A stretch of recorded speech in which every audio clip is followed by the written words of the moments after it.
Good morning and good evening friends. चलते हम लोग आज के सेट के पहले क्वेश्चन में। क्वेश्चन क्या कह रहा है? क्वेश्चन कह रहा है निम्न में से किस अधिनियम द्वारा केंद्रीय बजट को राज्य बजट से अलग कर दिया गया है? ऑप्शन क्या क्या है? भारत शासन अधिनियम 1935, भारत शासन अधिनियम 1919, 1909 और 1892। आंसर क्या होगा? आंसर है आपका भारत शासन अधिनियम 1919। इस अधिनियम को हम लोग क्या कहते हैं? मोंटेग्यू चेम्सफोर्ड सुधार भी कहा जाता है। क्लियर? जहाँ क्या हो गया है, केंद्रीय बजट से राज्य बजट को अलग कर दिया गया था। नेक्स्ट क्वेश्चन क्या है आपका? भारतीय न्यायिक प्रणाली में लोक जनहित याचिका यानी कि PIL, जिसको हम लोग कहते हैं पब्लिक इंटरेस्ट लिटिगेशन, की अवधारणा किस देश से ली गई है? ऑप्शंस है कनाडा, ब्रिटेन, USA और ऑस्ट्रेलिया। आंसर क्या होगा? आंसर है आपका संयुक्त राज्य अमेरिका, जिसको USA भी कहते हैं, से क्या लिया गया है? लोक जनहित याचिका लिया गया है। क्लियर? चलते हैं आगे।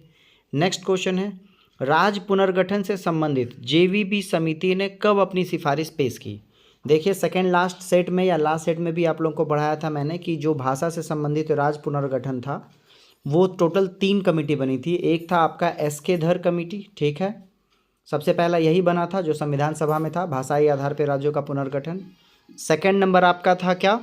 JVP कमेटी, जवाहरलाल नेहरू, वल्लभ भाई पटेल और पटाभी सीतारामैया। और थर्ड आपके क्या थे? थर्ड थे आपके जस्टिस फजल अली 1953 वाले। तो आपसे क्वेश्चन यही पूछा जा रहा है कि JVP समिति ने अपना कब पेशकश किया है? तो ऑप्शंस है आपके पास 1948, 1949, 1950, 1951। आंसर क्या होगा? आंसर है आपका 1949। JVP कमेटी का क्या है? रिपोर्ट आया और रिपोर्ट के हिसाब से यही आया फाइनली कि आपका जो भाषाई आधार पर राज्य का जो गठन है वो तत्कालिक रूप से संभव नहीं है। ठीक है, चलते हैं आगे। नेक्स्ट क्वेश्चन है भारत शासन अधिनियम 1935 के तहत प्रस्तावित प्रणाली क्या थी? तो देखिए ये जो आया भारत शासन अधिनियम में, इसने भारत को अखिल भारतीय संघ कहा था। तो ऑप्शन नंबर A आपको दिख रहा होगा, अखिल भारतीय संघ। क्लियर? 1935 भारत शासन अधिनियम। नेक्स्ट क्वेश्चन क्या है आपका? सरकारिया आयोग गठित हुआ था किसके लिए? तो देखिए सीधा सीधा जो लोग कंटिन्यू इस क्लास को देख रहे हैं उनको पता होगा सरकारिया आयोग का गठन बेसिकली हुआ था आपके राज्य और केंद्र के मध्य संबंध है ना, सेंट्रल और स्टेट के बीच में रिलेशन के लिए। ऑप्शन नंबर D आपको दिख रहा होगा, केवल 4। इसके अलावा और सरकारी आयोग का कोई विशेष टॉपिक या मोटिव नहीं था। नेक्स्ट क्वेश्चन है भारतीय संविधान में महान्यायवादी के संदर्भ में कौन सा कथन सत्य है? अटॉर्नी जनरल की बात कर रहा है आपका। ऑप्शन देख लेते हैं। संविधान के अनुच्छेद 76 के अंतर्गत इसके पद का सृजन किया गया है, तो ये ऑप्शन बिल्कुल सही है महान्यायवादी के बारे में। वह बिना सरकार की अनुमति के किसी आपराधिक मामले में व्यक्ति का बचाव नहीं कर सकता, ये भी सही है, क्योंकि जो आपका अटॉर्नी जनरल है वो क्या होते हैं? सरकार के, गवर्नमेंट का लॉयर होता है, और अगर सरकार ना चाहे तो वो कुछ नहीं कर सकते हैं ना, सरकार की अनुमति के किसी आपराधिक मामले में बचाव नहीं कर सकती है। ठीक है, नेक्स्ट है ऑप्शन नंबर C, थर्ड क्या कह रहा है? वह संसद की संयुक्त बैठक में भाग ले सकता है एवं अपना मत भी दे सकता है, ये वाला सेगमेंट गलत है। तो आंसर सिर्फ एक और दो होगा, ऑप्शन नंबर C आपको नजर आ रहा होगा, फर्स्ट एंड सेकंड। चलें आगे। नेक्स्ट क्वेश्चन क्या है? क्वेश्चन नंबर 7, पंचायती राज संस्थाओं में आरक्षण संबंधी प्रावधान की चर्चा किस अनुच्छेद के तहत की गई है? तो देखिए जब हम रिजर्वेशन की बात करते हैं पंचायती राज में, तो आपको पता है पंचायती राज में 1/3 क्या है? फीमेल के लिए रिजर्व किया गया है। क्लियर? और जब रिजर्वेशन बाकी और सेगमेंट के लिए भी है, और वो किस आर्टिकल में है? आर्टिकल 243H, 243E, 243D और 243G। आंसर क्या होगा? आंसर है आपका ऑप्शन नंबर B दिख रहा होगा, 243D में क्या है आपका? पंचायती राज संस्थाओं में क्या है? रिजर्वेशन में के बारे में बताया गया है। ठीक है, नेक्स्ट क्वेश्चन क्या है आपका? धन विधेयक के अतिरिक्त एक विधेयक जो विधानसभा ने प्रथम बार पारित कर दिया हो, विधान परिषद में कितने दिन तक पड़ा रह सकता है? तो देखिए ये भी आपका इंपॉर्टेंट क्वेश्चन है जो बताता है कि विधानसभा से पास हो गया है बिल, क्योंकि धन विधेयक का तो 14 डेज का टाइम पीरियड है। ठीक है, लेकिन धन विधेयक के अलावा राज्य में जो विधानसभा और विधान परिषद है, तो विधानसभा से जो पास हो गया है वो विधान परिषद में कितना दिन तक मैक्सिमम रह सकता है? तो ऑप्शन नंबर B आपको दिख रहा होगा, 3 महीने तक रह सकता है। क्लियर? नेक्स्ट क्वेश्चन क्या है? अक्टूबर 1934 में कहाँ कांग्रेस समाजवादी पार्टी की स्थापना की गई थी? ये रिपीटेड क्वेश्चन है और बिहार के पॉइंट ऑफ व्यू से बहुत इंपॉर्टेंट है। पहला तो कि 1934 में कांग्रेस समाजवादी पार्टी की स्थापना हुई है, और सेकंड कहाँ हुई है? ऑप्शन नंबर C पटना में हुई है। क्लियर? चलें आगे। और संस्थापक जो थे या मेन फाउंडर कह लीजिए उसमें जयप्रकाश नारायण, आचार्य नरेंद्र देव और मीनू मसाकी इसके प्रमुख नेता थे। नेक्स्ट क्वेश्चन क्या है आपका, रेड क्लिफ समिति किसके लिए नियुक्त की गई है? ये भी इंपॉर्टेंट क्वेश्चन है, आप अगर ऑप्शन देखेंगे तो बिल्कुल आराम से क्लियर हो जाएगा। बेसिकली रेड क्लिफ के बारे में हम लोग अभी तक पढ़े हैं। रेड क्लिफ लाइन भारत और पाकिस्तान के बीच में क्या है, जो बॉर्डर लाइन है, और ऑप्शन में देखेंगे कहीं बॉर्डर लाइन की चर्चा है तो भारत एवं पाकिस्तान के बीच सीमाओं का निर्धारण करने के लिए, तो ऑप्शन नंबर डी आपका क्या होगा, सही होगा। ठीक है, नेक्स्ट क्वेश्चन क्या है, guilty man of India's partition पुस्तक के लेखक कौन है? वापस से पुस्तक का नाम पढ़ लीजिए, guilty man of India's partition के पुस्तक के लेखक कौन हैं? ऑप्शन देख लेते हैं, अब्दुल गफ्फार खान, लॉर्ड माउंटबेटन, रफीक जकारिया और राम मनोहर लोहिया। आंसर क्या होगा? आंसर है आपका राम मनोहर लोहिया। बुक का क्या नाम है? Guilty man of India's partition. Next question है, किस वर्ष दास्ता को अपराध घोषित किया गया था? देखिए आपको पता होगा कि दास्ता प्रथा अंत हुई थी पहले, फिर ऑन पेपर ये हुआ कभी और प्रैक्टिकल कभी और हुआ। मतलब कि सिंपल समझिए कि कोई भी चीज़ होता है तो उसका एक अलग अलग क्या होता है, स्टेज होता है।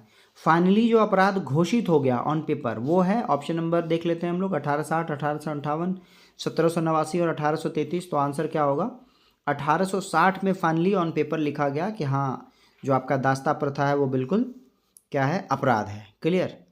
लेकिन जब बात करेंगे कि दास्ता प्रथा का उन्मूलन किसने किया, मतलब प्रयास किसने किया, तो 1843 के एक्ट में जो है आपका जो कौन थे, लॉर्ड एलिन ब्रो है ना, ब्रो जो है वो दास्ता प्रथा खत्म करेंगे, ऐसे मैंने याद कर रखा है। तो लॉर्ड एलिन ब्रो ने क्या किया था, दास्ता प्रथा का उन्मूलन किया था। क्लियर। इस क्वेश्चन का आंसर क्या होगा, 1860 का जो एक्ट था उसमें जो है दास्ता प्रथा को अपराध घोषित किया गया है। नेक्स्ट क्वेश्चन क्या है आपका, कांग्रेस के किस स्थान पर हुए अधिवेशन में गोपाल कृष्ण गोखले को विपक्ष का नेता की उपाधि दी गई थी? तो देखिए गोपाल कृष्ण गोखले कब बने थे, पहले तो ये आपको पता होना चाहिए। गोपाल कृष्ण गोखले 1905 का जो अधिवेशन था वो बने थे। अब 1905 में जब बंगाल विभाजन हुआ था उस समय जो है कांग्रेस का अधिवेशन कहाँ हुआ था, तो याद रखेंगे कांग्रेस का अधिवेशन हुआ था बनारस में, क्योंकि ये रिपीटेड क्वेश्चन है, आप लोगों को याद होना चाहिए। और ये कौन सा नंबर का अधिवेशन था, ये 21वां नंबर का अधिवेशन था, क्योंकि 1885 में कांग्रेस का फॉर्मेशन हुआ है। 85 से ये 20 साल लग रहा हो, लेकिन 85 क्योंकि पहला था इसलिए 21वां अधिवेशन बनारस में हुआ। गोपाल कृष्ण गोखले को विपक्ष की नेता की उपाधि दी गई थी, और साथ ही साथ जो है बंगाल विभाजन भी हुआ था। चले नेक्स्ट क्वेश्चन क्या है, गांधी जी रॉलेट एक्ट के विरोध में कब पूरे देश में हड़ताल का योजना किया गया था? तो रॉलेट एक्ट का विरोध तो 1919 में हुआ था, आपको पता है, बट डेट नहीं पता है। डेट क्या है? ऑप्शन नंबर ए 6 अप्रैल 1919, यही वो डेट है जिसमें प्रोग्रामिंग किया गया था पूरे देश में रॉलेट एक्ट का विरोध करना, हड़ताल करना। ठीक है, नेक्स्ट क्वेश्चन क्या है आपका, 6 अप्रैल 1919 याद रखेंगे। क्वेश्चन नंबर 15 क्या है, और क्वेश्चन नंबर 15 इंपॉर्टेंट भी है और रिपीटेड भी है। क्या कह रहा है, भारत सरकार अधिनियम 1935 को गुलामी का अधिकार पत्र किसने कहा था? गुलामी का अधिकार पत्र किसने कहा था? ऑप्शन देखेंगे, Mahatma Gandhi, Subhash Chandra Bose, Mohammad Ali Jinnah, Jawaharlal Nehru. Very good, answer क्या है, जवाहरलाल नेहरू। नेक्स्ट क्वेश्चन क्या है, बिहार में लोटा विद्रोह की किस स्थान पे हुआ था? ये भी क्वेश्चन रिपीटेड है। बिहार में जो लोटा विद्रोह है वो कहाँ हुआ था? छपरा, पूर्णिया, मुजफ्फरपुर, बक्सर। आंसर क्या होगा? वेरी गुड, आंसर है आपका मुजफ्फरपुर में क्या हुआ था, लोटा विद्रोह हुआ था। चलें नेक्स्ट क्वेश्चन क्या है आपका, अकबर के शासनकाल में बिहार कितने सरकारों में विभाजित था? ऑप्शन क्या क्या है, 4 है, 7 है, 6 है और 9 है। आंसर क्या होगा? आंसर होगा 7। अकबर के शासनकाल में बिहार टोटल 7 डिफरेंट सरकार में क्या था, विभाजित था। ठीक है, नेक्स्ट क्वेश्चन क्या है आपका, सल्तनत काल में मंत्रिपरिषद को क्या कहा जाता था? देखिए सल्तनत काल बोला जाता है, या तो आप दिल्ली डायनेस्टी कह लीजिए, ठीक है, दिल्ली का वंश कह लीजिए, और या फिर इसको आप क्या कह सकते हैं, गुलाम वंश से बेसिकली स्टार्ट होता है, तो दिल्ली सल्तनत भी आप इसको कह सकते हैं, इसलिए सल्तनत काल कहते हैं। और कह रहा है कि मंत्रिपरिषद को क्या कहा जाता था? ऑप्शन क्या क्या है, मजलिस एक खास, मजलिस एक खलवत, बार एक खास और बार ए आजम। तो बेसिकली जो आपका मंत्रिपरिषद है, कैबिनेट, उसको कहते थे आप मजलिस एक खलवत। ऑप्शन नंबर बी आपको नज़र आ रहा होगा। ठीक है, चलें, जहाँ पे क्या कैबिनेट का मीटिंग होता है बैठकर, उसको क्या कहते थे, मजलिस एक खलवत कहते थे, खलवत कहते थे। नेक्स्ट क्वेश्चन क्या है आपका, निम्न में से ऋग्वैदिक काल में किस नदी को हिरण्यनी कहा गया था? हिरण्यनी कहा गया था।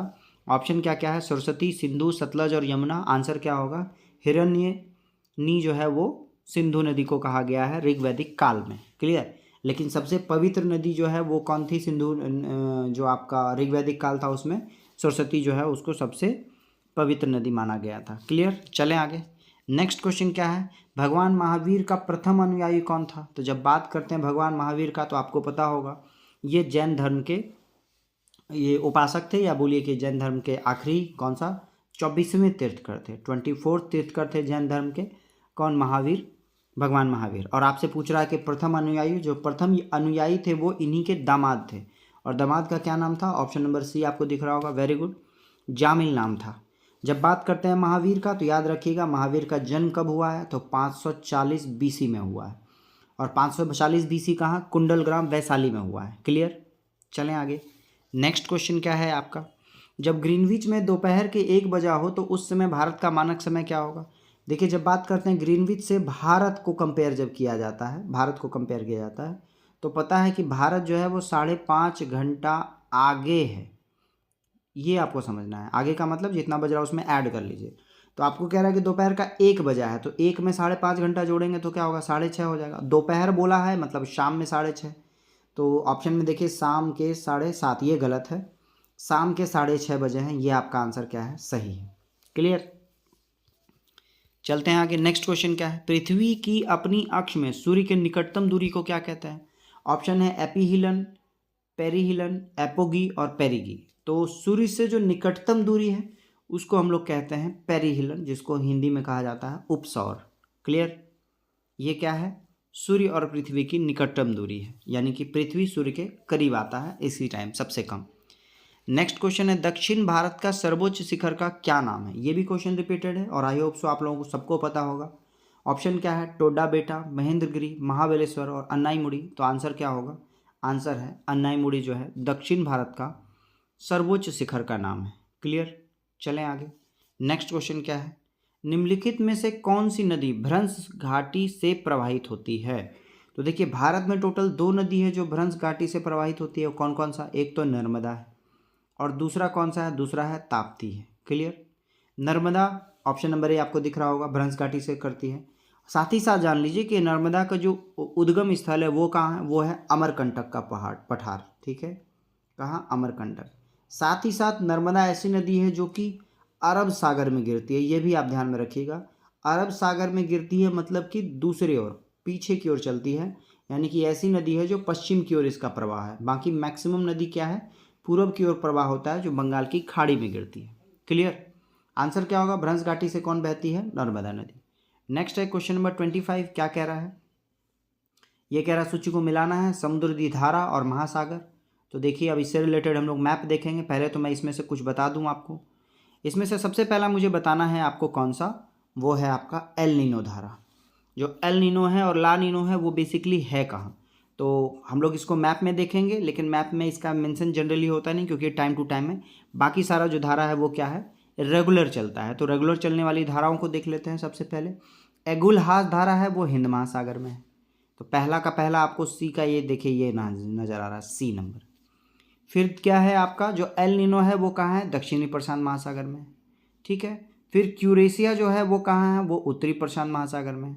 और जो बेग्युएला धारा है ये कहाँ है? ये आपका है दक्षिणी अल्टार्कटिक में। क्लियर। तो ऑप्शन नंबर सी सही है, लेकिन हम लोग इसको वापस से एक बार मैप में देखते हैं और समझ लेते हैं, और इसको आपको रिपीट कर लेना है ताकि ये फिर फ्यूचर में कभी आप भूलिए नहीं। चलते हैं हम लोग मैप की ओर। वर्ल्ड मैप में आपको दिख रहा होगा ये आपका क्या है? उत्तरी अमेरिका, ये आपका दक्षिण अमेरिका, ये आपका अफ्रीका, ये आपका एशिया और ये आपका ऑस्ट्रेलिया।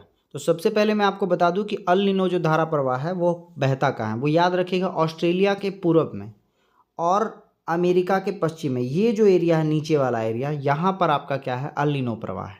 क्लियर। पहला क्वेश्चन क्लियर होगा, ये आप ध्यान में रखेंगे। अल नीनो जो है वो दक्षिणी अमेरिका, ये जो आपका एडीज पर्वतमाला दिख रहा है यहाँ पे, इसके इधर एंडीज पर्वतमाला और ऑस्ट्रेलिया तक, यहाँ तक आपका क्या है? अल नीनो और ला नीनो का प्रभाव होता है। इसके बाद हम बात कर लें क्या हिंद महासागर में हम लोगों ने देखा। हिंद महासागर में देखिए हिंद महासागर है कहाँ? बहुत लोगों को तो पहले ये नहीं पता होता है। इंडिया का मैप यहाँ दिख रहा होगा, इंडिया के नीचे जो है वो हिंद महासागर है, और हिंद महासागर में देखिए आपको दिख रहा है यहाँ पर ओगलास धारा, यही था आपका ऑप्शन में। ठीक है। उसके बाद और क्या क्या था आपका? क्यूरेशियो धारा था। देखिए प्रशांत महासागर में, उत्तरी प्रशांत महासागर में क्यूरेशियो धारा है। क्लियर। तो ये सारा धारा है जो आपको पढ़ना है। बेसिकली आपको जो था वो देखिए, आपका हम्बोल्ट यहाँ पे नज़र आ रहा है, हम्बोल्ट भी है, ठीक है। लेब्राडोर देखिए कहाँ है, लेब्राडोर से कई बार क्वेश्चन पूछता है। यहाँ देखिए उत्तरी जो अटलांटिक महासागर है आपका, उसमें वहाँ आपका क्या है, लेब्राडोर नज़र आ रहा है। क्लियर। चले, तो ये आपका वर्ल्ड मैप है जिसमें आपको पहले महासागर पता होना चाहिए। ये हिंद महासागर है, ये आपका इधर और इधर प्रशांत महासागर है, ये आपका अटलांटिक महासागर है। क्लियर। जब हम आर्कटिक की बात करेंगे तो देखिए यहाँ पे आपको नज़र आ रहा होगा वेनेजुएला धारा, है ना। तो ये आपका मैप हो गया। क्वेश्चन का आंसर क्या है, ऑप्शन नंबर सी इसका आंसर था। चलें आगे, नेक्स्ट क्वेश्चन है बुशमैन जनजाति पाए जाते हैं। तो देखिए ये भी क्वेश्चन रिपीटेड है, बुशमैन जनजाति कहाँ पाया जाएगा, ऑप्शन क्या है, सहारा रेगिस्तान, गोबी रेगिस्तान, कालाहारी रेगिस्तान, थार रेगिस्तान। आंसर क्या होगा, कालाहारी रेगिस्तान जो दक्षिण अफ्रीका में है, वहाँ पे क्या है आपका बुशमैन जनजाति पाया जाता है। नेक्स्ट क्या है आपका क्वेश्चन, वह कौन सी नदी है जिसका उद्गम और मुहाना भारतीय गणराज्य में है। मतलब वो इसका स्टार्टिंग भी हो रहा है भारतीय गणराज्य में और मिल भी रहा है भारतीय गणराज्य के किसी चाहे बे ऑफ बंगाल में मिल रहा हो या अरब सागर में मिल रहा हो। तो वो कहाँ है आपका, ऑप्शन देख लेते हैं, गोदावरी, ब्रह्मपुत्र, सिंधु और सतलज।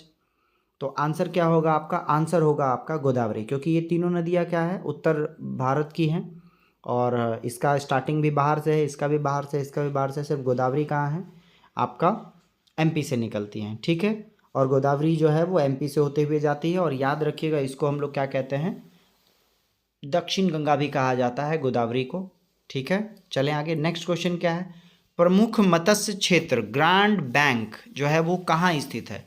तो मत्स्य क्षेत्र का मतलब है क्या कि यहाँ मछली का उत्पादन ज़्यादा होता है और साथ ही साथ याद रखिएगा यहाँ का क्या है, वाटर लेवल जो है वो छिछला है, यानी कि पानी कम होता है समुद्र में। है कहाँ, ऑप्शन में देख लेते हैं, दक्षिणी अटलांटिक महासागर, दक्षिणी प्रशांत महासागर, उत्तरी अटलांटिक महासागर, उत्तरी प्रशांत महासागर। मैंने कभी इसको बहुत पहले पढ़ा था कि जो ग्रैंड बैंक क्षेत्र है ये आपका कहाँ है, ये आपका ब्रिटेन के आसपास का कोई एरिया है। तो ब्रिटेन है कहाँ, तो देखिए आपको उत्तरी अटलांटिक महासागर में कहाँ है, ब्रिटेन है। तो ऑप्शन नंबर क्या होगा, सी सही होगा, ठीक है। चलें आगे, नेक्स्ट क्वेश्चन क्या है आपका, निम्नलिखित में से कौन सी मुद्रा या मुद्राएं कृत्रिम समझी जाती है। मतलब ऐसी मुद्रा जो जनरली मुद्रा है नहीं, ऑन पेपर है सिर्फ। तो आप देखेंगे option number A B C D, उसमें आपको ये नज़र आएगा SDR। एक तो GDR है वो नहीं है, एक SDR है। SDR बेसिकली एक ऐसी मुद्रा है जो कृत्रिम समझी जाती है, क्योंकि SDR का फुल फॉर्म होता है स्पेशल ड्राइंग राइट्स। स्पेशल, ये तो जान रहे हैं, ड्राइंग DRAWING, ड्राइंग का मतलब मैप में ड्रॉ करना और साथ ही साथ विड्रॉ करना, बाहर निकालना। राइट्स का मतलब अधिकार। तो स्पेशल ड्राइंग राइट बेसिकली ये एक ऐसी मुद्रा है जो IMF की मुद्रा है, इंटरनेशनल मॉनेटरी फंड की मुद्रा है, जिसमें हर एक कंट्री के कंट्रीब्यूशन के अकॉर्डिंग उसको वैल्यू दिया जाता है कि आप इतना पैसा का कभी भी लोन ले सकते हैं। क्लियर। तो यही आपका क्या है, SDR है। नेक्स्ट है, भारतवर्ष में सिक्कों की ढलाई कहाँ होती है। तो ऑप्शन के अकॉर्डिंग चलेंगे तो हमारा दिल्ली में तो अब नोएडा में होने लगा है, पहले दिल्ली नहीं था। दूसरा है क्या, दिल्ली, कोलकाता, हैदराबाद, दिल्ली नहीं था। तो ऑप्शन नंबर डी आपको नज़र आएगा, मुंबई, कोलकाता और हैदराबाद में जनरली सिक्कों की ढलाई होती थी। बाद में फिर नोएडा, दिल्ली कह लीजिए, दिल्ली, अब नोएडा तो यूपी में आ जाएगा वैसे, वहाँ पे बाद में होने लगा है। तो ऑप्शन नंबर डी आपका क्या होगा, सही होगा, मुंबई, कोलकाता और हैदराबाद में सिक्कों की ढलाई होती है, ठीक है। नेक्स्ट है आपका क्या, बाजार के अस्तित्व के लिए सबसे अनिवार्य क्या है। तो बाजार के लिए सबसे ज़रूरी क्या है आपका, मार्केट बेसिकली डिसाइड करता है प्राइस। ऑप्शन नंबर सी होगा, है ना। जब आप मार्केट में जाते हैं तो पूछते हैं कि मार्केट महंगा है या सस्ता है, तो प्राइस के अकॉर्डिंग चलता है। बाकी श्रमिक संघ, आर्थिक विधान और बैंक इंश्योर से मार्केट का कोई रिलेशन नहीं है। नेक्स्ट है, PM कुसुम योजना का उद्देश्य क्या है। तो आई होप सो जो करंट पढ़ रहे होंगे उनको पता होगा कि PM कुसुम योजना का मेन जो फोकस है वो है क्या, कि किसानों को पेट्रोल या डीजल पे उनकी जो निर्भरता है वो कम किया जाए, इलेक्ट्रिसिटी पे कम करके उसको सोलर की ओर बढ़ाना है। क्लियर। ये है PM कुसुम योजना का जो पंप है वो सोलर पंप इस्टेब्लिश करना है। तो ऑप्शन में देखेंगे तो ऑप्शन में आपको सिंचाई, किसान, मानसून पर निर्भरता ये खत्म है, ऋण के लिए किसानों को साहूकार ये भी खत्म है, फूलों के। ऑप्शन नंबर डी देखिए, किसानों को डीजल और केरोसिन पर निर्भरता समाप्त करना तथा पंप सेटों को सौर ऊर्जा प्रदान करना, ये है आपका क्या, PM कुसुम योजना। क्लियर कट एकदम माइंड में रखिएगा कि योजना क्या है। नेक्स्ट क्वेश्चन क्या है आपका, क्वेश्चन नंबर 33 क्या कह रहा है, निम्न में से कौन सा एक बेरोजगारी के लिए उत्तरदायी नहीं है। ऑप्शन पढ़ते ही आपका आंसर आ जाना चाहिए। इकोनॉमिक्स का बहुत टर्मिनोलॉजी ऐसा है जो बिल्कुल क्लियर होता है, बस सिर्फ आपको थोड़ा सा उस पर ध्यान देना है। ऑप्शन है तीव्र जनसंख्या वृद्धि, कौशल का अभाव, प्रति व्यक्ति आय में वृद्धि। देखिए इससे आपका बेरोजगारी नहीं आता है, प्रति व्यक्ति आय में वृद्धि जो है बेरोजगारी के लिए उत्तरदायी नहीं है। ऑप्शन नंबर सी आपका क्या होगा, सही होगा। क्लियर। नेक्स्ट क्वेश्चन क्या है आपका, बिहार में पंचायत निकायों में महिला को 50% आरक्षण किस वर्ष प्रदान किया गया था। ऑप्शन है 2005, 2009, 2006, 2014। तो महिलाओं को 50% रिजर्वेशन जो इलेक्शंस हैं, जनरली क्या है 1/3 लिखा हुआ है, लेकिन बिहार में क्या 50% है। पूरे देश का ये पहला राज्य है जहाँ फीमेल को 50% रिजर्वेशन पंचायत में दिया गया था और बहुत पहले दिया गया था। ऑप्शन में ही देखेंगे आप तो ऑप्शन में आंसर क्या होगा, आंसर होगा आपका ऑप्शन नंबर बी, 2006 में ही दे दिया गया था। क्लियर। और अभी हम लोगों ने पढ़ा है कि पंचायती निकाय में जो रिजर्वेशन है वो किस में है, आर्टिकल 243 डी में है। ये आप ध्यान में रखेंगे, किस में आर्टिकल में है, आर्टिकल 243 डी में है। चलें नेक्स्ट क्वेश्चन क्या है, भंडारी समिति किससे संबंधित है। तो देखिए आपने भंडारी समिति के बारे में शायद पहले नहीं पढ़ा हो। ऑप्शंस देख लेते हैं, प्रत्यक्ष कराधान, अप्रत्यक्ष कराधान, कृषि ऋण और क्षेत्रीय ग्रामीण बैंक की पुनर्संरचना, यानी कि reconstruction of regional rural bank. तो ऑप्शन नंबर डी सही है, इसका रिलेशन क्या है, भंडारी समिति से है। क्लियर। चलें आगे। नेक्स्ट क्वेश्चन क्या है आपका, सुशासन पुरस्कार योजना की शुरुआत किस राज्य सरकार द्वारा किया गया है। सुशासन पुरस्कार, ऑप्शन क्या है, हरियाणा, कर्नाटक, पंजाब, उत्तर प्रदेश। आंसर क्या है, आंसर है ए, यानी कि हरियाणा सरकार ने सुशासन पुरस्कार योजना की शुरुआत की है। नेक्स्ट क्वेश्चन क्या है, रिफॉर्म नेशन पुस्तक के लेखक कौन है। रिफॉर्म नेशन की पुस्तक के लेखक कौन है। ऑप्शन है गौतम चिकरमाने, सलमान रश्दी, बोरिया मजुमदार और शशि थरूर। आंसर क्या होगा, रिफॉर्म नेशन पुस्तक के लेखक है Gautam Chikermane. Clear. Next question क्या है, 19वां नाम यानी नन अलाइनमेंट मूवमेंट जो हुआ था, है ना, शिखर सम्मेलन 2023 का आयोजन कहाँ किया गया है। तो 19वां जो नाम शिखर सम्मेलन है वो कहाँ हुआ। ऑप्शन क्या है, Samoa, Italy, Uganda, Brazil. Answer क्या होगा, आंसर है आपका युगांडा। क्लियर। युगांडा एक देश है और युगांडा की राजधानी है काम्पाला, काम्पाला, ठीक है, जहाँ 19वां शिखर सम्मेलन नाम का हुआ है। क्लियर। चलें आगे। नेक्स्ट क्वेश्चन क्या है, अर्जुन अवार्ड 2023 में सम्मिलित तरुण ढिल्लों का संबंध किस खेल से है। तो सबसे पहले ये समझिए कि Arjun award 2023 basically Arjun award दिया जाता है खेल के क्षेत्र में। साथ ही साथ टोटल इस बार 25 खिलाड़ियों को अर्जुन अवार्ड मिला है, टोटल 25 प्लेयर को अर्जुन अवार्ड मिला है इस बार। उसमें पूछ रहा है कि तरुण ढिल्लों का संबंध किस खेल से है। ऑप्शन है आपका para badminton, shooting, table tennis, शतरंज। आंसर क्या होगा, आंसर है आपका पैरा बैडमिंटन खिलाड़ी है कौन, तरुण ढिल्लों। क्लियर। चलें आगे। नेक्स्ट क्वेश्चन क्या है आपका, मान बुकर अंतर्राष्ट्रीय पुरस्कार 2023 से सम्मानित जॉर्जी गॉस्पोदिनोव का संबंध किस देश से है। तो इस क्वेश्चन में ही एक आंसर आ गया आपका। आंसर क्या है, मान बुकर अंतर्राष्ट्रीय पुरस्कार 2023 से सम्मानित जो आदमी है उसका नाम क्या है, जॉर्जी गॉस्पोदिनोव। क्लियर। ये है कौन, मान बुकर पुरस्कार 2023। और अब देख लेते हैं कि ये किस देश से है, जर्मनी, दक्षिण अफ्रीका, बुल्गारिया, मलेशिया। आंसर क्या होगा, बुल्गारिया देश से हैं ये जॉर्जी गॉस्पोदिनोव। और मान पुरस्कार जो है किस लिए दिया गया है, इनको दिया गया है टाइम शेल्टर पुस्तक के लिए दिया गया है, या नोबेल कह लीजिए, टाइम शेल्टर के लिए, ठीक है। और साथ ही साथ बुल्गारिया देश की राजधानी क्या है, याद रखिएगा, इस देश की राजधानी सोफिया है। सोफिया किस देश की राजधानी है, बुल्गारिया की है, याद रखेंगे। नेक्स्ट क्वेश्चन है, वैश्विक आतंकवाद सूचकांक 2023 में कौन सा देश शीर्ष पे है। ऑप्शन आपको देखते ही लगेगा पाकिस्तान है, लेकिन नहीं। ऑप्शन है Pakistan, Afghanistan, Oman, Qatar. Answer क्या है, अफगानिस्तान। अफगानिस्तान वैश्विक आतंकवाद सूची 2023 में शीर्ष पे है। अच्छा, ये सूची निकालता कौन है, याद रखिएगा, ये सूचकांक जो है वो जर्मन वॉच द्वारा निकाला जाता है। किसके द्वारा, जर्मन वॉच एक संस्था है, उसके द्वारा निकाला जाता है आतंकवाद सूचकांक। साथ ही साथ याद रखें कि भारत का इसमें रैंक किसमें कितना है, याद रखिएगा, इंडिया का रैंक है 13वां स्थान है भारत का आतंकवाद सूचकांक में, पहला अफगानिस्तान का। नेक्स्ट क्वेश्चन क्या है, 42 क्वेश्चन क्या कह रहा है, उच्च शिक्षण संस्थानों की रैंकिंग में किसे सर्वश्रेष्ठ विद्यालय का खिताब दिया गया है।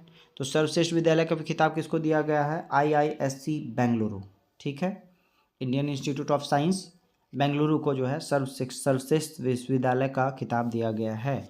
नेक्स्ट क्वेश्चन है, वन वेब इंडिया 2 उपग्रह को किस प्रक्षेपण यान के द्वारा छोड़ा गया था। याद रखिएगा, वन वेब इंडिया 2 उपग्रह को LVM3 जो है प्रक्षेपण यान से छोड़ा गया था। और ये घटना है कब की, आपकी मार्च 2023 की, वन वेब इंडिया 2 उपग्रह।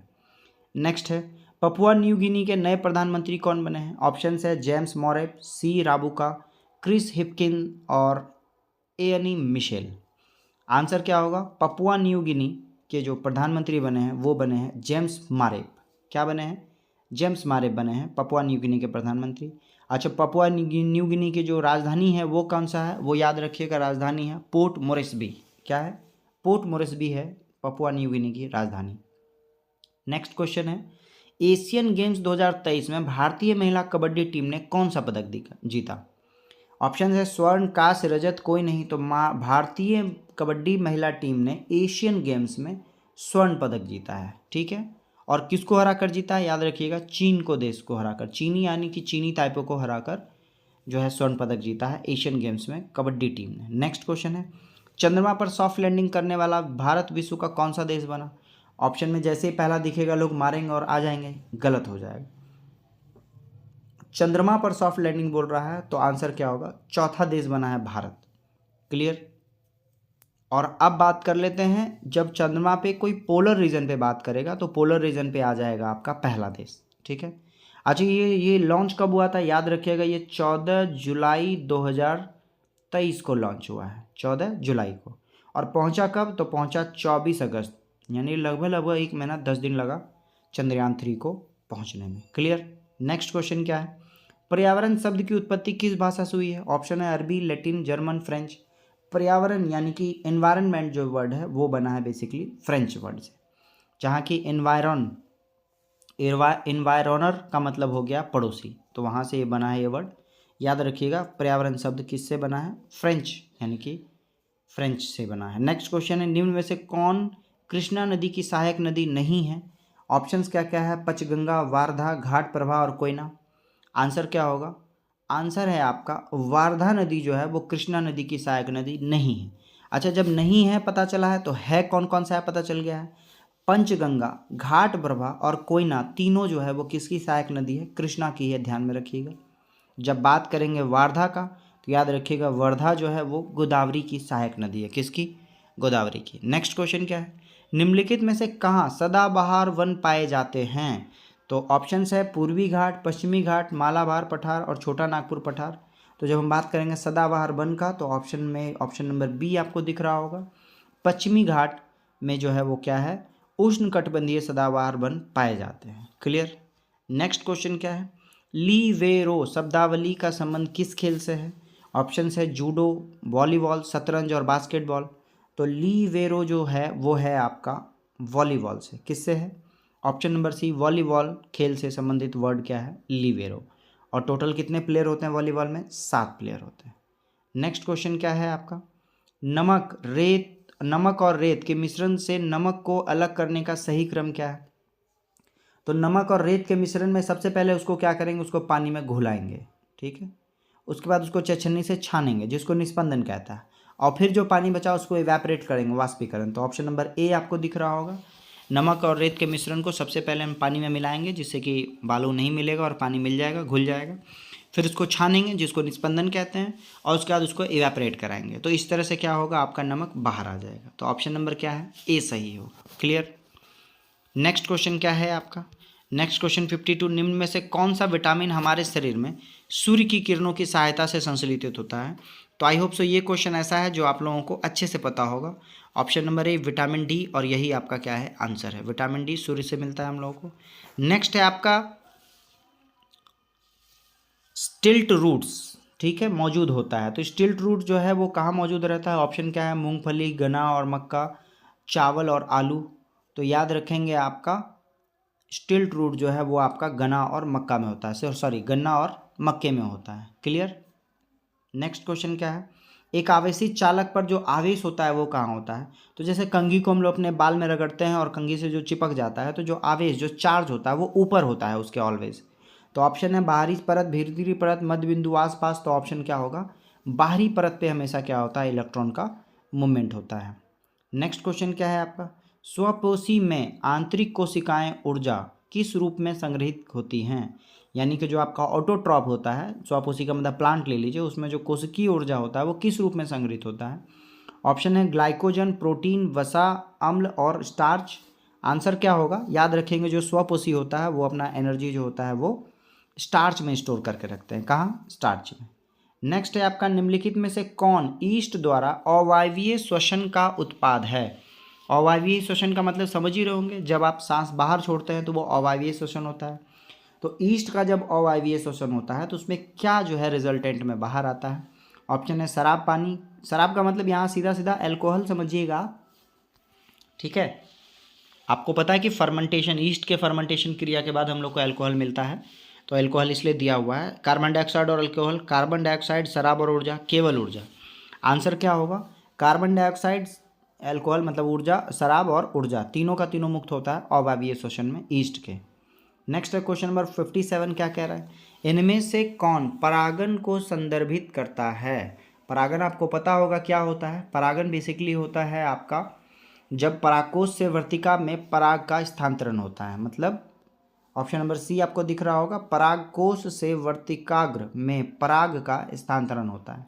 अच्छा, आपको कुछ वर्ड समझ में नहीं आएगा, याद रखिए परागकोश को हम क्या कहते हैं? एंथर कहते हैं, ठीक है। फिर वर्तिकाग्र को क्या कहते हैं? स्टिग्मा कहते हैं। तो जो आपका एंथर से स्टिग्मा में जो पराग का स्थानांतरण होता है, पराग का मतलब यहाँ सीधा सीधा समझिए पॉलिन ग्रेन के बारे में बात कर रहा है, ठीक है। जो ट्रांसपोर्टेशन होता है उसको हम लोग क्या कहते हैं? परागन कहते हैं। क्लियर? नेक्स्ट क्वेश्चन क्या है? क्लिनिकल थर्मामीटर की सीमा क्या है? तो क्लिनिकल जो थर्मामीटर है जनरली जो होता है वो बॉडी टेम्परेचर को मेज़र करने के लिए होता है, ठीक है। दो तरह का टेम्परेचर थर्मामीटर तो कई तरह के होते हैं, लेकिन क्लिनिकल थर्मामीटर को हम लोग समझेंगे जो साइंटिस्ट लोग यूज़ करते हैं। नहीं, साइंटिस्ट लोग जो यूज़ करते हैं उसको हम लोग लेबोरेटरी थर्मामीटर कहते हैं। क्लियर? क्लिनिकल थर्मामीटर का जो यूज होता है वो बॉडी टेम्परेचर में होता है और जनरली ये होगा कितना? तो 35 डिग्री सेल्सियस से लेकर 42 डिग्री सेल्सियस तक ह्यूमन टेम्परेचर वेरी करता है। तो ये आपका क्या है? क्लिनिकल थर्मामीटर है। और जब हम बात करेंगे किसकी? लेबोरेटरी थर्मामीटर की, तो वो होता है -10 डिग्री सेल्सियस से लेकर 110 डिग्री सेल्सियस तक पॉजिटिव में, ये होता है आपका laboratory thermometer. Clear? Next question है, गैस के अणुओं में गतिज ऊर्जा बढ़ जाती है। तो आपको शायद ये पता हो कि गैस के अणुओं में गतिज ऊर्जा कैसे बढ़ेगी। ऑप्शन है तापमान के गिरावट से, दबाव में कमी, तापमान में वृद्धि और दबाव में वृद्धि।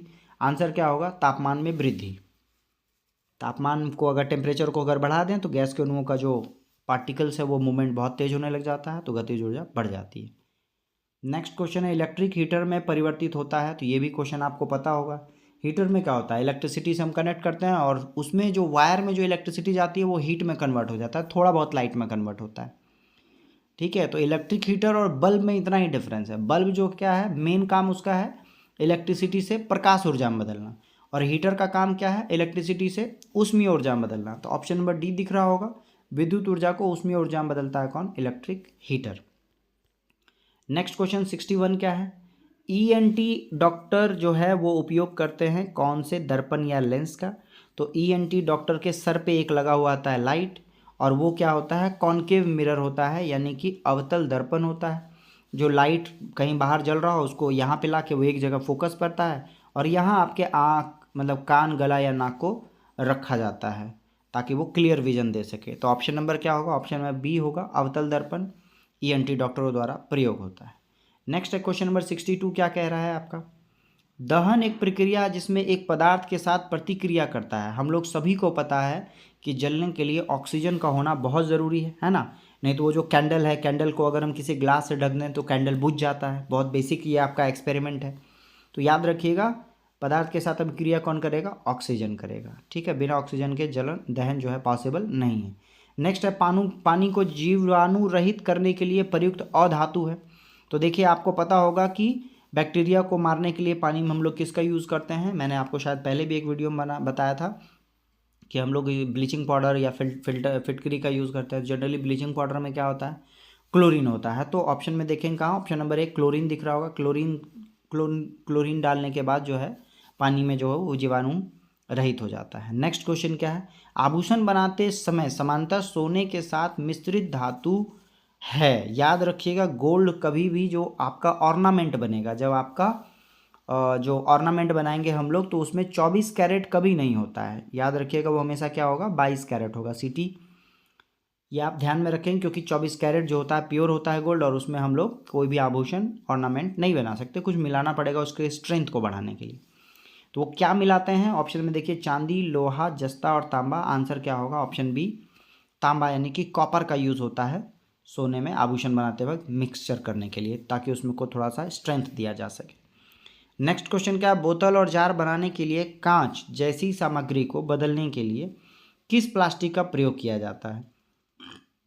तो कांच के जगह हम लोग जो सामग्री यूज़ करते हैं वो पूछ रहा है आपसे।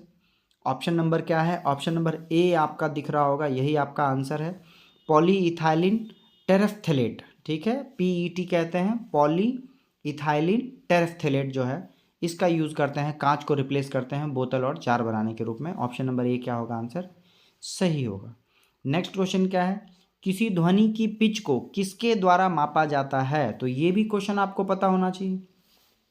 ठीक है, ध्वनि का जो पूरा का पूरा जो क्षमता है वो हम लोग किससे? आयाम से मेजरमेंट करते हैं। और यहाँ बात कर रहा है किसकी? पिच की। तो याद रखिएगा, पिच जो होता है वो आपको पता है, लड़की का पिच और लड़के के पिच में डिफरेंस होता है। पतला आवाज़ और मोटा आवाज़, वो डिपेंड किस पे करता है? ऑप्शन नंबर ए, वेरी गुड, फ्रीक्वेंसी पे डिपेंड करता है। जिसका फ्रीक्वेंसी ज़्यादा है आवाज़ पतला होगा, फ्रीक्वेंसी कम है तो आवाज़ मोटा होगा। तो बेसिकली पिच किस पे डिपेंड करता है? फ्रीक्वेंसी पे। नेक्स्ट क्वेश्चन है, निम्नलिखित में से कौन रक्त के संचरण में मदद करता है? ऑप्शन क्या क्या है? एरिथ्रोसाइट, मोनोसाइट, लिम्फोसाइट और रक्त प्लेटलेट।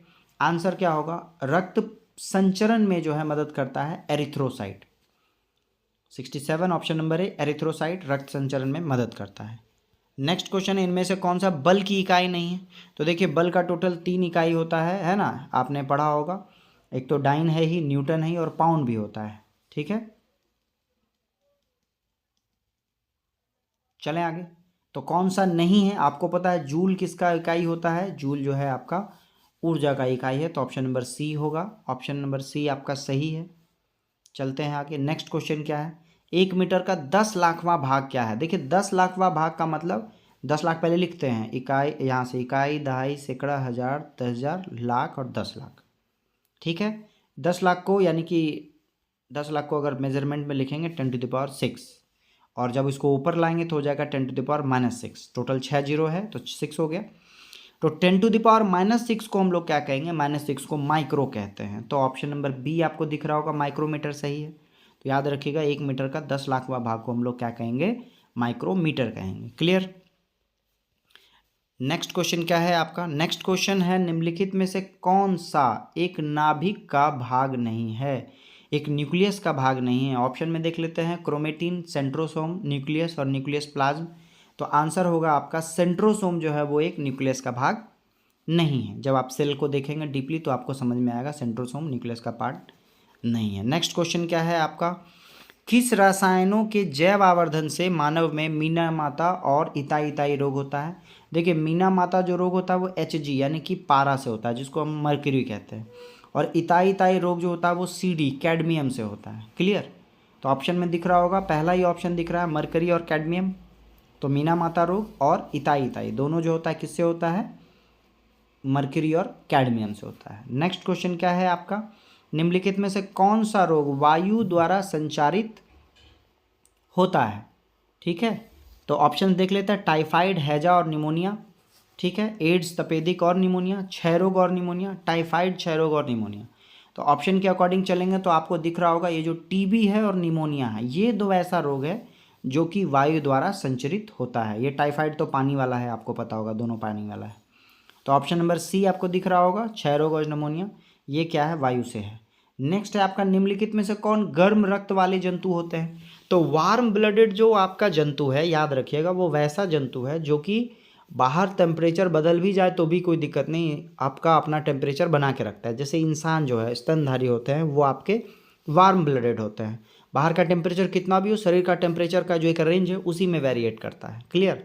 तो सिमिलरली जो आपके पक्षी हैं वो भी क्या होते हैं? वार्म ब्लडेड होते हैं, मतलब वो अपने शरीर के टेम्परेचर को सालों भर सेम रख पाते हैं। क्लियर? नेक्स्ट क्वेश्चन क्या है? शरीर का कौन सा अंग ग्रोथ हार्मोन रिलीजिंग फैक्टर पैदा करता है? ग्रोथ हार्मोन के बारे में हम लोग पढ़ रहे हैं, उसमें भी ग्रोथ हार्मोन रिलीजिंग फैक्टर के बारे में आपसे पूछ रहा है। ग्रोथ हार्मोन तो पिट्यूटरी ग्लैंड था, कुछ दिन पहले हम लोगों ने पढ़ा था, लेकिन ये रिलीजिंग फैक्टर क्या था? ऑप्शन क्या क्या है? थायराइड ग्लैंड, प्यूस ग्लैंड, हाइपोथैलेमस ग्लैंड और पिलियन ग्लैंड। आपको पता है कि जो हाइपोथैलेमस ग्लैंड है वो क्या है? आपके टेम्परेचर के लिए है, साथ ही साथ ग्रोथ हार्मोन रिलीजिंग फैक्टर भी क्या है आपका हाइपोथैलेमस ग्लैंड है, ये आप ध्यान में रखेंगे। क्लियर। नेक्स्ट क्वेश्चन क्या है, विकासवादी सिद्धांत के अनुसार एक नई प्रजाति का गठन सामान्यतः किसके कारण होता है? तो आपसे पूछ रहा है नई प्रजाति जो बनती है, इवॉल्व होता है, वो कैसे होगा? तो हम लोग को पता है कि जो भी न्यू जो आपका प्रजाति आता है वो टाइम टू टाइम एक पीढ़ी से दूसरे पीढ़ी में ट्रांसफ़र होते होते होते होते तब जाके इवॉल्व होता है, एक लॉन्ग टाइम लग जाता है। तो ऑप्शन देख लेते हैं, प्राकृतिक द्वारा अचानक निर्माण गलत है, कई पीढ़ियों में विविधताओं का संचय, फिर है आपका अलैंगिक जनक के दौरान बना क्लोन, व्यक्ति के एक आवाज़ से दूसरे आवाज़, बिल्कुल नहीं, ये रहा ऑप्शन नंबर बी आपको दिख रहा होगा। कई पीढ़ियों में जो होता है वो ट्रांसफॉर्मेशन के बाद एक नए प्रजाति का जन्म होता है। नेक्स्ट क्वेश्चन हम लोग चलते हैं मैथ्स और रीजनिंग के कुछ क्वेश्चन पे, मैथ्स ही बेसिकली। 2 पाइप एक्स और वाई 12 घंटे 20 घंटे में एक टंकी को भर सकता है और जेड जो है 8 घंटे में खाली कर सकता है। तो एक्स जो है वो 12 है, वाई जो है वो 20 है और जेड जो है वो 8 है, लेकिन जेड नेगेटिव है, ध्यान में रखेंगे। इसका एलसीएम क्या हो जाएगा, एलसीएम 120 हो जाएगा। एक्स का एफिशिएंसी 10, वाई का एफिशिएंसी 6 और जेड का एफिशिएंसी 15 है, ये ध्यान में रखेंगे। आपके साथ साथ बना रहे हैं, पेन पेपर के साथ आप भी बनाए कीजिए। यदि तीनों पाइप को एक साथ खोल दिया जाए तो टंकी कितने देर में भर जाएगी? तो आपको पता है एक्स और वाई पॉजिटिव है, तो 10 और 6 16 में से 15 घट जाएगा एक ही घंटा में, तो आ जाएगा आउटपुट 1। तो 1 यूनिट से 120 भरने में कितना टाइम लगेगा? तो आंसर क्या होगा 120। ऑप्शन नंबर बी आपका क्या होगा, सही होगा। क्लियर। चलें आगे। नेक्स्ट क्वेश्चन क्या है, नेक्स्ट क्वेश्चन है अमित किसी कार्य को 12 दिन में, तो ए लिख लेते हैं हम लोग, अमित 12 दिन में, सुमित उसी कार्य को 15 दिन में, एस जो है 15 दिन में, और सुनील तो एस यू कर देते हैं, सुनील 20 दिन में करता है। यदि अमित, सुमित और सुनील एक दिन बीच करके काम करें तो कितने दिनों में कार्य समाप्त हो जाएगा? देखिए, एक दिन बीच करने का काम करने का मतलब क्या है, अल्टरनेट काम करना है, ये आपको ध्यान में रखना है। क्लियर। अल्टरनेट काम करेगा तो कितना लगेगा? तो हम लोग पहले तो उसका एलसीएम ले लें, 15, 12 और 20 का एलसीएम वापस से देखिए 120 ही आना है। ठीक है। ए की क्षमता कितनी, 10 यूनिट, एस की क्षमता कितनी, 15 यूनिट, और सुनील की क्षमता कितनी, 6 यूनिट। अब देखिए पहला दिन कौन काम करने आएगा, ए काम करने आएगा, तो कितना, 10 यूनिट से करेगा। फिर दूसरा दिन काम करने कौन आएगा, सुमित आएगा, 15 यूनिट से करेगा, सॉरी 15 8 120, 8 यूनिट होगा यहाँ पे, 8 यूनिट करेगा। और फिर जब आपका सुनील आएगा काम करने तो वो कितना, 6 यूनिट से करेगा। तो 10 8 18 6 24, याद रखिए 3 दिन में जो है वो हमारा काम कितना हो गया, 24 यूनिट हो गया। जो लोग मुझसे पढ़े हैं या टाइम एंड वर्क समझते हैं वो समझ रहे होंगे मैं क्या कर रहा हूँ।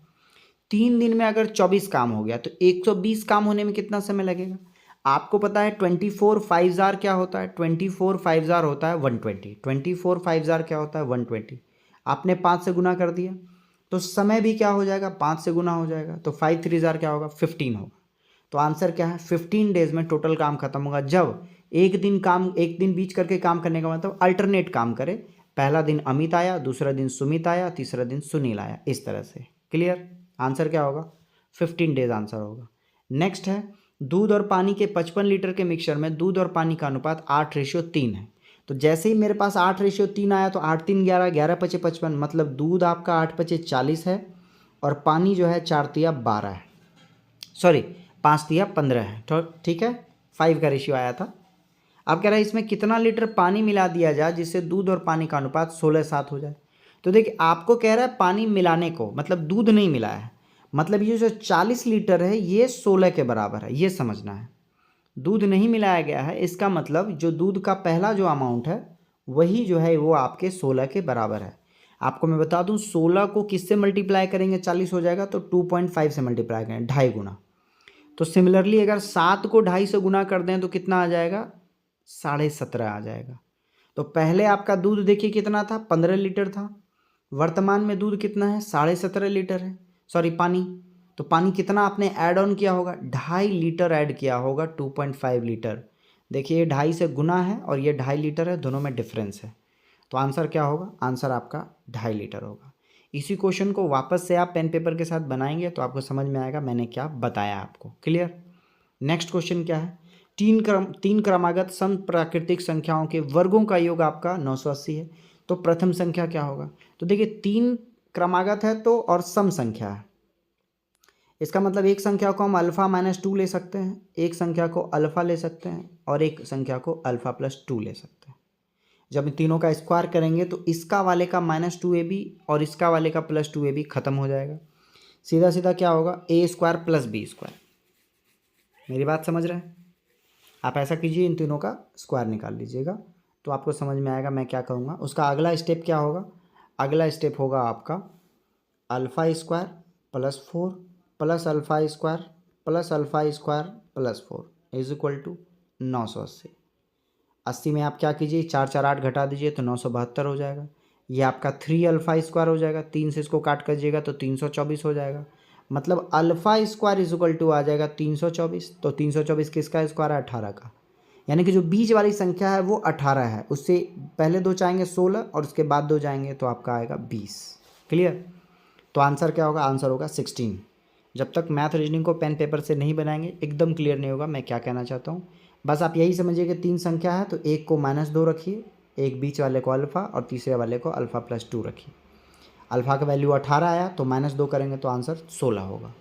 नेक्स्ट क्वेश्चन क्या कह रहा है, 6 अंक वाली संख्या जो 3 से पूरी तरह विभाजित है तो b प्लस सी का मान क्या होगा। b प्लस सी का मान तो हमको लगता है वेरिएशन में आएगा, पहले तो जोड़ लेते हैं। 3 से डिविजिबल होने का मतलब डिविजिबल होना, तो 5 3 8 6 14, 14 और 2 14 और 2 14 और 2 16 16। तो अब b प्लस सी बोल रहा है मतलब अगला दो संख्या, तो 16 में ऐसा क्या जोड़ें जिससे डिविजिबल हो जाए। तो 16 में 5 जोड़िएगा 21 आएगा, ये भी आपका 3 से डिविजिबल है। 16 में 2 जोड़िएगा 18 आएगा, ये भी डिविजिबल है। और 16 में 8 जोड़िएगा तो 24 आएगा, ये भी डिविजिबल है। तो आंसर याद रखिएगा ऑप्शन नंबर डी होगा। 3 का डिविजिबिलिटी क्या है, sum of digit must be divisible by 3। सबको जोड़ लिया, 5 3 8 6 14 2 16 आया। 16 में अब आप 2 जोड़ लीजिए, 5 जोड़ लीजिए या 8 जोड़ लीजिए, तीनों का तीनों 3 से क्या होगा, डिविजिबल होगा। ऑप्शन नंबर डी सही है। आई होप सो आपको इस सेट में मज़ा आया हो। All of you thank you, all the best, have a nice day.